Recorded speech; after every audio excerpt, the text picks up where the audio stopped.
Hello students, as we are going to revise our chapter 2 because there will be a test of lesson number 2 on Sunday. So we are going to revise the digestion in humans. In our previous video we have discussed that how the digestion of the food takes place in our mouth and the action of saliva, saliva and also perform an activity to test the presence of effect of saliva on food. So today we will discuss what will happen when the food passes through the esophagus or food pipe. Now we know that from mouth the food passes through the esophagus or food pipe into the stomach, and the walls of the esophagus relax and contract repeatedly to push the food down.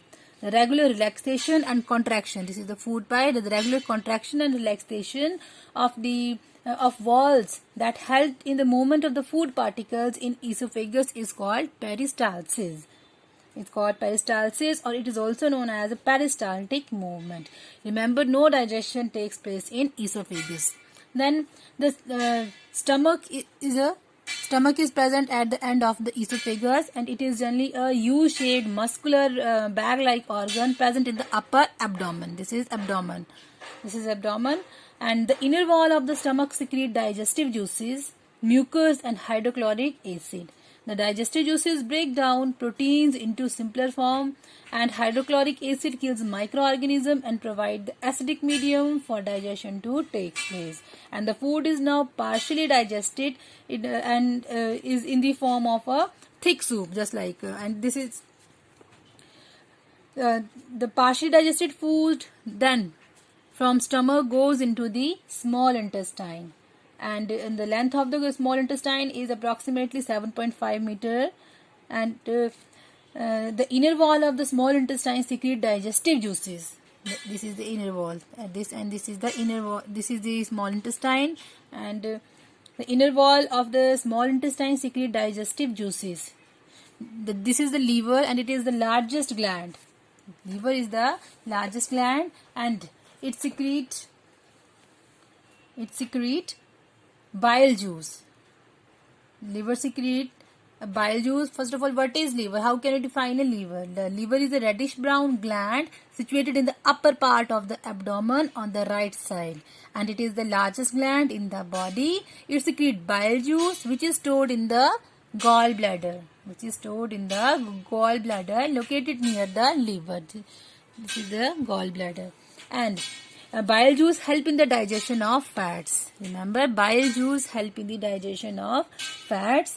Fats are present as a big droplets. Fats are present as a big droplets or big pieces, and when the bile juice act on these big pieces of the fat, then they get be broken down into smaller pieces, and makes their digestion and absorption easier. When the food enters in the small intestines, at the same time the pancreas also secreted its secretion into the small intestine. This is the pancreas. It is a large creamish colored gland located just below the stomach. This is the stomach, and it is present just below the stomach. It secretes pancreatic juice and release it into the intestine. The pancreatic juice act on carbohydrate and proteins and changes them into simpler form so that their absorption can be easier. Another juice is the intestinal juices. As the name indicate, the juice or the secretion secreted by the intestine is called the intestinal juices. The partially digested food from stomach now reaches the lower part of the small intestine. Digestion which start in the mouth. We know that digestion start in the mouth and it's completed in the small intestine. And the enzyme in the intestinal juices act upon and the partially digested food, and then the partially digested food to convert into simple soluble substances, and as a result the carbohydrates get broken down into glucose. We have already discussed it in our previous video. Fat get converted into fatty acid and glycerols. whereas protein get converted into amino acids. Now, what will happen to the minerals and vitamins that are present in our food? The minerals and vitamins present in the food do not need to be changed. Remember, they do not need to be changed. Our body cells are able to absorb them as they are.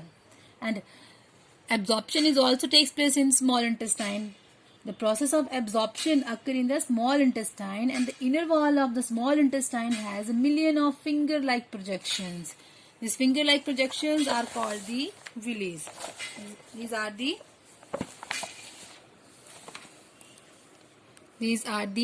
villi. You can see it here.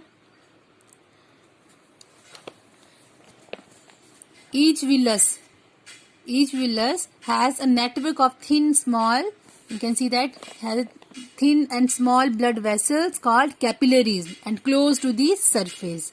These villi give the inner wall of the small intestine a very large surface area for the absorption of the digested food material and passes them to the fine. These are blue and red colors. These are the blood capillaries. And the absorbed food is carried to all the cell of the body by blood, and this food is utilized by the cell to release energy. Now the next step is the assimilation of the food item. Assimilation. After absorption, the assimilation of the food takes place. You know that the blood carries the absorbed food from the small intestine to different organ of the cell, where it is used to build complex substances such as protein required for the growth of the body. Carbohydrate gives us energy, and this is a final stage in the process of digestion, and it is known as the assimilation. Now, in the cell, glucose breaks down with the help of oxygen. In the cell, glucose breaks down with the help of oxygen into carbon dioxide and water, and energy is released, and this energy is utilized by us to perform various body function. Amino acids are used for building and repairing of the body parts such as worn out cells and tissue. Fatty acids and glycerol act as energy reserves and are stored under the skin for further use. And the last step is the digestion of undigested food. When the food enters into the large intestine, the food that remains undigested and unabsorbed, it passes from the small intestine to the large intestine, which is wider. It is wider, but its length is shorter than the small intestine, and it is about 1.5 meter in length. And large intestine has two parts. It has two parts. The upper part is called the colon, and the lower part is called the rectum. This part is called the colon, and this part is called the rectum. And colon absorb water and some salt.